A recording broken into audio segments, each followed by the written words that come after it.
Javier Milei es economista, se autodefine, o mejor dicho, lo definen como el demoledor de keynesianos. Bienvenido a Conversaciones. ¿Qué tal, José? Un placer. ¿Por qué demolés keynesianos? Porque básicamente el keynesianismo es una pseudo teoría económica que ha hecho mucho daño a la humanidad. Y de hecho uno de sus críticos, Henry Hazlitt, decía, mira, en la teoría general todo lo que es bueno es robado y todo lo que es nuevo es malo.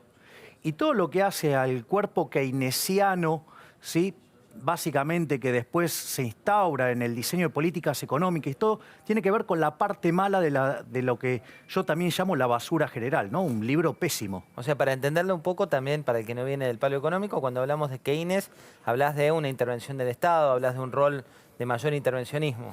Exactamente. Keynes básicamente, o sea, escribe ese libro como una suerte de panfleto dedicado a la corporación política de la cual era parte. Y de hecho, el propio Keynes, en su, si vos querés, idea era instaurar el comunismo por mano suave. Esto es como cuando vos querés cocinar un sapo. Sí. O sea, vos no lo tirás al agua caliente porque el sapo salta. Entonces, ¿qué haces? Lo pones en agua fría y los vas calentando. Cuando se quiere acordar, el sapo es boleta. Bueno, ¿Y quién este es el igual. sapo? El sapo es, digamos, el capitalismo, por decirlo de alguna manera. Entonces, vos fíjate que esto fue tratado por Hayek en lo que se llama camino de servidumbre. Cuando vos aparece alguien en una poltrona que no le gusta un resultado del mercado, o sea, propone la intervención del Estado, que siempre es violenta y dañina sobre la sociedad.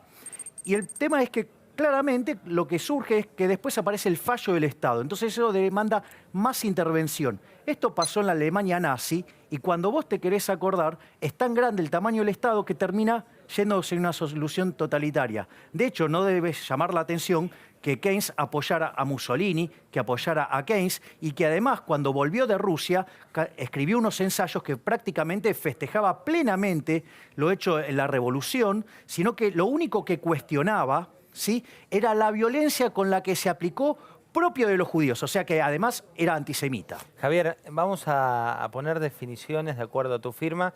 Yo te doy nombres y vos le ponés 140 caracteres. Axel Kicillof. El peor ministro de Economía de la historia argentina.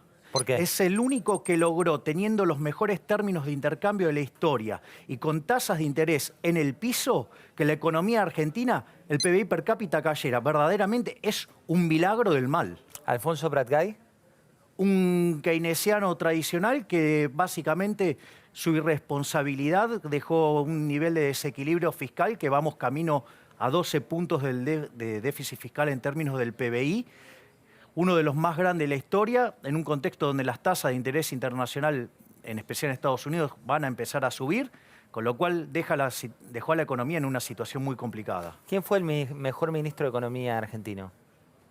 Me parece que quien más ha hecho en el caso argentino fue Domingo Cavallo durante el primer gobierno de Menem, que logró domar una hiperinflación, ¿no? O sea, y emprendió un conjunto de reformas estructurales que verdaderamente fueron fabulosas y que sentaron las bases de un crecimiento genuino de un país que venía en franca decadencia.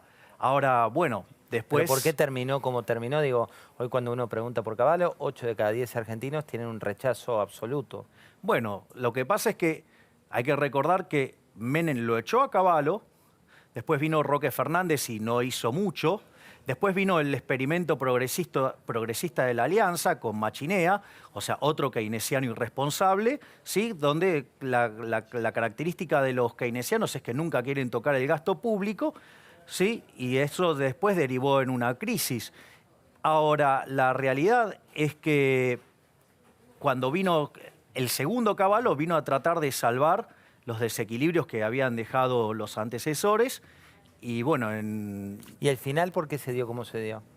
bueno, porque cuando vos tenés una corrida con tipo de cambio fijo y no tenés la posibilidad de emitir la moneda contra la que fijaste el tipo de cambio, y eso cuando ataca al sistema financiero, ya está, digamos, no tenés vuelta atrás, porque el efecto del multiplicador bancario no lo podés revertir. Entonces, automáticamente te genera un desequilibrio en las monedas que digamos, bueno, por eso derivó también en un corralito, Corralón y Alcatraz. Javier, cuando uno mira la economía argentina va de un lado al otro, digamos, a veces crece, después vuelve a caer, en los últimos años mantuvo un ritmo de decrecimiento o no crecimiento. ¿A qué lo atribuís? Porque yo creo que estamos atrapados en una lógica populista. Es muy interesante cuando vos mirás el hecho estilizado, porque suponete que vos te enfrentás a una crisis, ¿sí? En general las crisis en Argentina son de origen fiscal, ¿sí? Ahora, ¿qué es lo que pasa? Una vez que la economía entra en una profunda crisis, de modo tal que licúe ese exceso de gasto público, ¿sí? Entonces, ¿qué pasa? Empieza el rebote, ¿sí? En ese tramo, vos lo que tenés es que se empiezan a aplicar políticas monetarias y fiscales expansivas, entonces la economía rebota, ¿sí? Pero ¿qué pasa? Esa es la primera fase del populismo. En la segunda fase, vos ¿qué es lo que empezás a ver? Que empiezan a aparecer los cuellos de botella. Es decir, esos cuellos de botella que se te empieza a acelerar la inflación, tenés problemas en el sector externo, ¿sí? Y en general, digamos, ¿qué es lo que hacen los políticos? En lugar de resolver esto, ¿sí? Tratan de ir por controles, tratan de reprimir las señales en lugar de ir sobre las causas. Entonces, ¿cuál es el resultado? El resultado es que después deriva en una nueva crisis y esa nueva crisis hace que la cuarta etapa, ¿sí?, se vuelva a ser otro programa de estabilización. Ahora, ¿qué es lo que pasa? Como en todo ese camino vos estuviste estimulando el consumo por encima de las condiciones verdaderas de la economía, vos te comes el ahorro. Al comerte el ahorro, te comes el capital. Al comerte el capital, el producto per cápita cae. Entonces, lo que vos tenés es que el producto per cápita cada vez va siendo menor. Entonces, mirá qué interesante. Fíjate que en los últimos 40 años, Argentina duplicó el tamaño del sector público. ¿Sí? Con esta historia de la justicia social, de la redistribución del ingreso. ¿No crees tampoco en la justicia social? No, la justicia social es una farsa. O sea, no hay nada más injusto que la justicia social. Porque en realidad es un acto violento. Redistribuir el ingreso es un acto violento. Vos fíjate esto, es un castigo al exitoso. Eso penaliza el crecimiento. Vos mirá esto, suponete que yo tengo dos personas, ¿sí? Una que básicamente un día, mirá, no tiene más que segundo grado y estaba mirando a su mujer y cuando la ve a su mujer presta a ir a la cama, dice, pero yo tengo que inventar algo para que anden así las mujeres, ¿sí? Entonces inventa la bikini y se llena de plata. Y al lado tenés otra persona que hizo, digamos, su grado, su maestría, su doctorado, su postdoctorado, y se dedica a estudiar la patita izquierda trasera de las moscas. Evidentemente, el mercado, ¿qué es lo que hace? El mercado premia a quien satisface mejor las necesidades de su prójimo, ¿sí? En un contexto, además, que se relaciona con la escasez. Cuanto vos más exitoso sos en satisfacer los deseos de tu prójimo, el mercado te premia y te llena de plata, ¿sí? Entonces, fíjate esto, vos te encontrás con que el que inventó la bikini lleno de plata y el otro que se mató estudiando, digamos, en una situación pobre, por decirlo de alguna manera. Entonces, supongamos que el hombre de las bikinis tiene 2 autos y este tiene ninguno. Entonces se siente profundamente resentido porque mirá todo lo que estudió y no tiene auto. Y el otro tiene 2 autos. Entonces, ¿qué forma puede lograr para hacerse de un auto? Bueno, la primera es buscar algo que satisfaga al mercado y de esa manera conseguir tener un auto. Sin embargo, hay otros mecanismos que difiere de ese. Uno es ir y robarle un auto. Pero claro, eso es muy feo. Entonces, ¿qué hace?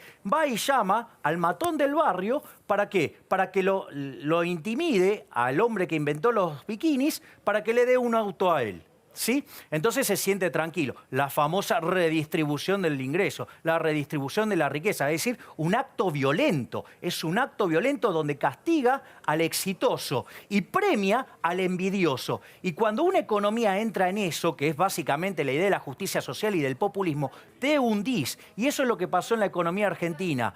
Vos tenés que se duplicó el tamaño del sector público en el PBI y el número de pobres se multiplicó por 6. Entonces, ¿qué es lo que pasa? Cuando vos castigás al exitoso, se castiga el proceso de acumulación de capital. ¿Y sabés a quién termina perjudicando más? a los más vulnerables, porque esos son los que no tienen capital y que necesitan del capital para ser más productivos y tener mejores salarios. Entonces, la redistribución del ingreso lo único que hace es castigar a los más vulnerables. Javier, ¿qué economía tuvo éxito llevando adelante lo que vos planteás? Mirá, el mejor ejemplo lo tenés en Argentina. Argentina, en la década del 80, en el siglo XIX, implementó las ideas de Alberdi y las puso a cabo. Y después de 32 años, en 1912, Argentina era el país con el quinto PBI per cápita más alto del mundo. Entonces, digo, no es que no funcionó, ni siquiera necesito ir a buscarte un país en otro lado. O sea, ¿por qué? Porque funcionó en Argentina. Eso nos hizo un país rico. Y sin embargo, o sea, vivimos de espaldas a ese modelo de país que está plasmado en la Constitución de 1853 en las ideas de Alberdi. ¿Qué opinas de Donald Trump? Mira, yo me parece que la cuestión de Donald Trump tenés que mirarlo desde... No, yo no me como, digamos, todo lo que me venden los medios, porque los medios son fuertemente opositores y detestan a algo que no sea lo que a ellos les gusta. Vos fijate lo que están haciendo los artistas. Vos sabés que hay un libro de Mises que se llama La mentalidad anticapitalista. Léelo, porque todo lo que están haciendo los artistas en Estados Unidos es de manual. Es decir... ¿Y lo que hace Trump de qué es? Mira, yo diría, con lo de Trump hay que tener mucha mesura. Primero, vos sabés que cuando fue Reagan presidente, su jefe de asesores fue Milton Friedman. Milton Friedman, junto a su mujer, Rose Director, o también conocida como Rose Friedman, escribieron un libro que se llama La tiranía del status quo. Y en el último capítulo dice, mira, está el triángulo de hierro del status quo, que es muy difícil que pase algo después de los 180 días, porque te dice, mira, se compone de tres partes. Una son los políticos cazadores de votos, la burocracia y los beneficiarios de los programas públicos. Entonces lo que dice es, mira, Reagan era una persona que tenía las ideas correctas, que tenía la intención de llevarlas a cabo y las puso en marcha. Y a los 180 días el triángulo del status quo lo devoró todo. En el caso, digamos, de Trump, hay algunas complicaciones adicionales, porque si bien es cierto que las dos cámaras son mayoría republicana, también es cierto que los republicanos estuvieron en contra de Trump. Entonces, yo digo, el poder de acción que va a tener Trump es muy limitado. ¿Y sabes lo que va a quedar? Que fue lo mismo que quedó con Reagan, la baja de impuestos, que igual sigue siendo una excelente noticia. ¿Y el cerrar la economía, plantar un muro con México? A ver, el muro lo arrancaron a hacerlo en el año 2006. No es que es una idea de ahora de Trump, no, o sea, no es que a Trump se le ocurrió hacer ahora. O sea, el muro se estaba haciendo. Durante la gestión de Obama también se estaba haciendo el muro. O sea, no es que no se hizo. Así que digamos, eso habría que ponerlo muy en relativo. Y después te quedan las cuestiones de índole comercial y las cuestiones de índole monetaria.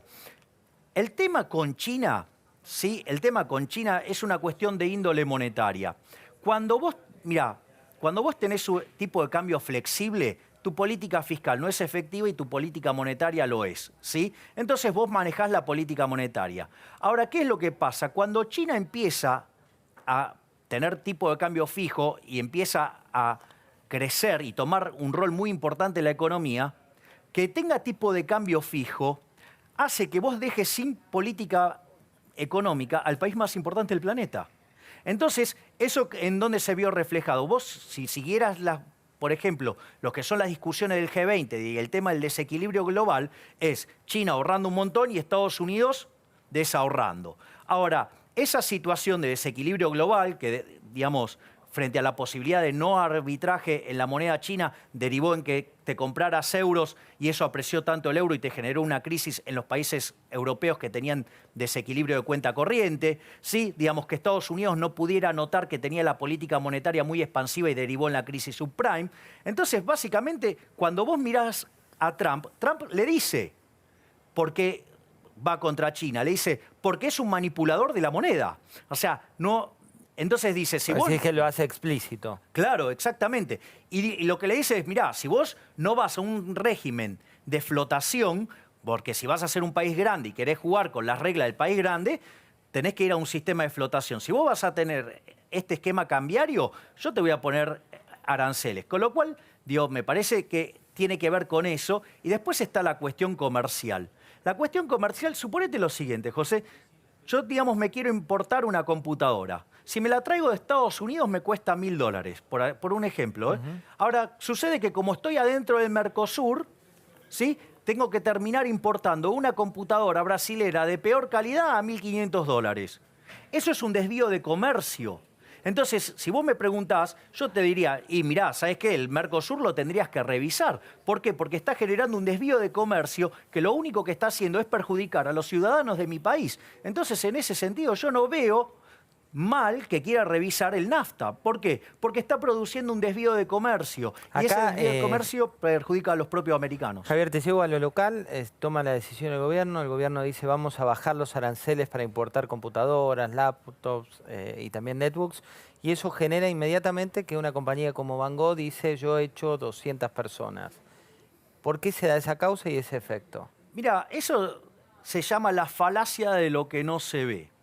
Suponete lo siguiente, que yo tengo una empresa, ¿sí?, que produce, por ejemplo, productos textiles y que la importación, digamos, me está lloviendo la importación de Pakistán.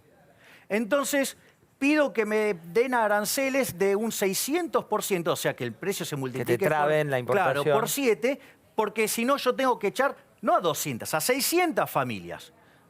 Entonces vos decís, uy, mirá, digamos, claro, si vos abrís la importación, vas a hacer quebrar a esta empresa, ¿sí? Y vas a dejar 600 ¿Pero no personas. pasó eso, por ejemplo, en los 90? No, fíjate, este es el punto. Cuando vos abrís la economía, es claro que el que no es competitivo va a quebrar. Pero también lo que vos vas a ver es que en ese sector se destruyeron 600 puestos de trabajo. Lo que vos tenés que mirar es esto, que esa persona que tiene que gastar en ese bien textil, ¿sí?, en lugar de gastar 700 ahora, va a gastar 100. Y le quedan 600 para gastar en otros sectores de la economía, con lo cual va a estar creando empleo en otros sectores de la economía. Entonces vos vas a tener una ganancia de bienestar por varias cosas.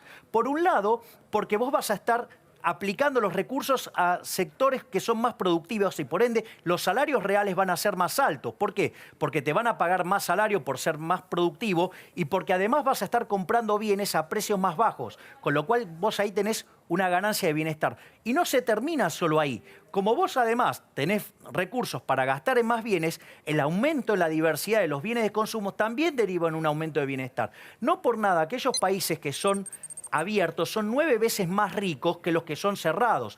Aquellos países que son abiertos tienen un sexto de pobreza, ¿sí? Y aquellos países que son abiertos, el decil más bajo de la distribución es 11 veces más rico que el decil más bajo de los países cerrados. ¿Y ahí cómo juega la política? Digo, porque hoy cuando algunos de los economistas más ortodoxos corren al gobierno por derecha, por llamarlo de alguna manera, y otros lo corren por izquierda, lo que te dicen desde el gobierno es la política hace que cuestiones que plantean son inviables. ¿Coincidís? No. No, lo que pasa es que son inviables para la corporación política. Pero la corporación política es parte de la gestión actual, digamos. No, bueno, pero la corporación política te diría que está llevando una situación cuasi parasitaria sobre la sociedad, que lo único que hace es estancarla y llevarla. Mirá, con este peso que tenemos del sector público en la economía, Argentina tiene destino de país africano. Entonces, el verdadero ¿Cómo dilema... destino de país africano? Claro, Argentina con este nivel de presión fiscal que tiene es absolutamente inviable. ¿Sí? Para el que está en blanco, prácticamente hay un estudio del SEMA que te demuestra que de cada 3 pesos que genera el sector privado, el sector público se queda con 2. ¿Sí? Eso hace que no sea viable invertir. O sea, no es viable crear riqueza. Consecuentemente, no es posible acumular capital. Si vos no acumulas capital, te empobreces. Argentina, con esta lógica, tiene destino de país africano. Ahora, ¿sabés lo que pasa? Que los políticos están en un limbo, están perfectamente fantásticos. Entonces, no les gusta tocar esto. Es decir, Argentina lleva... Pero los políticos los vota la gente. Digo, ganó en su momento el gobierno anterior, ahora ganó el gobierno de Cambiemos. Sí, los políticos también han hecho un... Sí, ¿sabés qué? Hitler también ganó con los votos de la gente. Y era altamente popular. ¿Pero vos estás comparando el gobierno local con Hitler? Mira, no necesariamente a este, sino, digamos, los últimos 70, 80 años de historia argentina. ¿Te parece comparable eso? Sí, claro, porque en Argentina se instauró un régimen fascista. ¿Cuál es la lógica? ¿En qué sentido lo decís? ¿Cuál es la lógica del régimen fascista? Digo, porque también hay que entender que Perón no nació de un repollo. O sea, el problema arranca en la década del 30 con el golpe del 30, del cual Perón también fue parte, y que admiraban a Mussolini, igual que Hitler. Entonces, mirá... Fuerte eso, ¿eh? No, bueno, pero mirá cuál es el punto. Bueno, digo, es la realidad. O sea, salvo que quieran volver a reescribir la historia. Entonces, a ver, el punto es el siguiente. ¿Qué es un régimen fascista? Suponete lo siguiente. Vos te pones de acuerdo, vos un empresario pedís que te protejan, ¿sí? Del comercio exterior. ¿Por qué? Porque, digamos, es más fácil seducir al político para que te proteja que ganarte el favor del consumidor en el mercado día a día, ¿sí? Entonces, ahí, ¿qué es lo que aparece? Aparece el empresario asociado con el político, donde el empresario y el político... ¿Empresario qué es? ¿Un empresario dinosaurio, decís? Claro, es un empresario que caza en el zoológico. Es decir, vos le cerrás la economía, no compite, entonces ¿quiénes somos los salames que están adentro de la jaulita? Nosotros, que pagamos altos precios por bienes de baja calidad, ¿sí? Entonces, ¿vos qué te encontrás? Que ahí hay una asociación entre los políticos y los empresarios que perjudica a la gente. Entonces, mirá esto, porque esto te explica, desde mi punto de vista, la aparición del peronismo. Suponete lo siguiente, vos pensá en la década del 30, ¿no? Entonces vos te das cuenta que un empresario, ¿qué incentivos tiene a pagarte un salario alto? Ninguno. Si total lo que está cazando en el zoológico, no necesita tener el mejor capital humano, no necesita ser competitivo, lo único que necesita es estar bien con el político, ¿sí? Y obviamente que hay intercambio de favores, para que no tenga que competir. Entonces vos, como trabajador, te ves perjudicado frente a esa situación, ¿qué haces? Te vas a otra empresa. Entonces otra empresa te pagaría un salario acorde a tu productividad, acorde a tu capital humano. Ahora, ¿qué pasa si la otra empresa también es un empresario? También está en la lógica fascista. Decís que todo se va estancando. Claro, ¿cuál es el problema? Hoy, si vos no te gusta, te vas del país y te vas a trabajar a otro lado. En esa época vos tenías un montón de empresarios aliados con el gobierno. ¿Y cuál era la consecuencia? Que la gente no tenía forma de escaparse. Pensá que quizás se había pasado 3, 4 meses en un barco hasta llegar acá, en un mundo que, digamos, estaba sumamente convulsionado, al borde de una guerra. Entonces, ¿qué pasa? Vos quedaste atrapado. Al quedar atrapado, la alianza entre políticos y empresarios perjudicaba a la gente. Y eso Perón lo vio con claridad. Y dijo, bueno, vamos a darle cosas a la gente. Y ahí nació el peronismo. Javier, te traigo al hoy. ¿Qué hizo bien Mauricio Macri? Lo único que hizo bien fue ponerlo a Sturzenegger en el Banco Central. ¿Qué hizo bien Cristina Fernández de Kirchner? Nada. ¿Qué hizo bien Néstor Kirchner? Nada. ¿Por qué crees que, digamos, lo único que hizo bien el presidente Macri es poner en el central a Sturzenegger? Porque básicamente evitó una hiperinflación. Sturzenegger, cuando asume el cargo como presidente del Banco Central, tiene en sus manos que resolver 3 problemas. El primer problema es la tasa de emisión que traía el kirchnerismo, que era de 50%. La velocidad de emisión de dinero. Claro, la tasa que cantidad. Claro, crecía al 50%. Si vos mirás los últimos años del kirchnerismo, la relación entre emisión monetaria e inflación, digamos, está bien clara, ¿sí? Como si más de 4.000 años de evidencia empírica fueran insuficientes, ¿no? Pero como acá, digamos, los keynesianos les cuesta entender y aprender que la inflación es siempre y en todo lugar un fenómeno monetario, bueno, ok, mirá los últimos 8 años del kirchnerismo y vas a ver que la relación es casi 1 a 1. Cuando vos mirás esa situación, si te dejaron 50% de emisión monetaria, vos tenías para adelante una inflación del 50%. Pero además tenías las bombas de los futuros. La bomba de los futuros hubiera implicado llevar la tasa de emisión por lo menos al 80%. Quiere decir que traías un piso de 80%. Y mirá qué interesante. Había también un problema que se llama sobrante monetario, que pasó en la Argentina en el año 59 y pasó en el año 75. Que cuando vos te quedaste sin reservas y tuviste que abrir el mercado cambiario, en ambos casos la tasa de inflación se sextuplicó. En el primer caso pasó de 20 a 120, en el segundo pasó de 30 a 180. Si nosotros traíamos 80% de inflación inercial, multiplicado por 6 te da 480. Es decir, hubiéramos tenido una inflación del orden del 500%. Y eso fue evitado gracias a la labor de Sturzenegger, que más bien empezó a absorber dinero.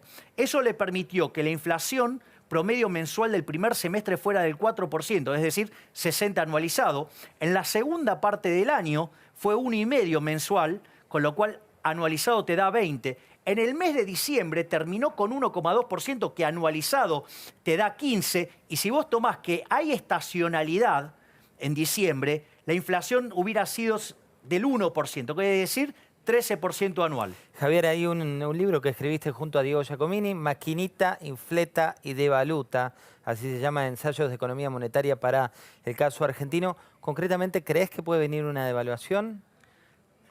Mira, lo que vos tenés que comprender es que en esta lógica de que la inflación es siempre y en todo lugar un fenómeno monetario, el tipo de cambio es un precio más de la economía. Digo, ¿qué diferencia tiene respecto a la copa que estás usando, a los zapatos que tenemos, o al tomate o a la verdura que se te ocurra mirar? Si vos emitís, lo que va a pasar es que el dinero, ¿sí?, pierde valor, pierde poder adquisitivo, ¿sí? ¿Por qué? Porque cuando vos emitís por encima de la demanda, pierde poder adquisitivo. Es decir, si vos aumentaras la oferta de bananas y nadie quiere comer banana, el precio de la banana, ¿qué va a pasar? Va a caer, o sea, pierde poder adquisitivo. Con el dinero pasa lo mismo. ¿Y esto qué quiere decir? Que todos los bienes, el precio de todos los bienes expresados en dinero suben. Y el tipo de cambio, o sea, el dólar, es un precio más. Entonces, en tanto y en cuanto vos no tengas ordenada la política monetaria, vas a tener presiones sobre el tipo de cambio. En tanto y en cuanto tengas una política monetaria ordenada, el tipo de cambio se ajustará a las condiciones de oferta y demanda acorde a lo que esté pasando en la economía local y lo que esté pasando en el mundo. Gracias, Javier. Gracias a vos. Javier Milei, lo viste, no es tibio en sus definiciones, también lo define como el hombre, el defensor a ultranza de Adam Smith, uno de los protagonistas del liberalismo de la historia global. Gracias, Javier. Gracias, José.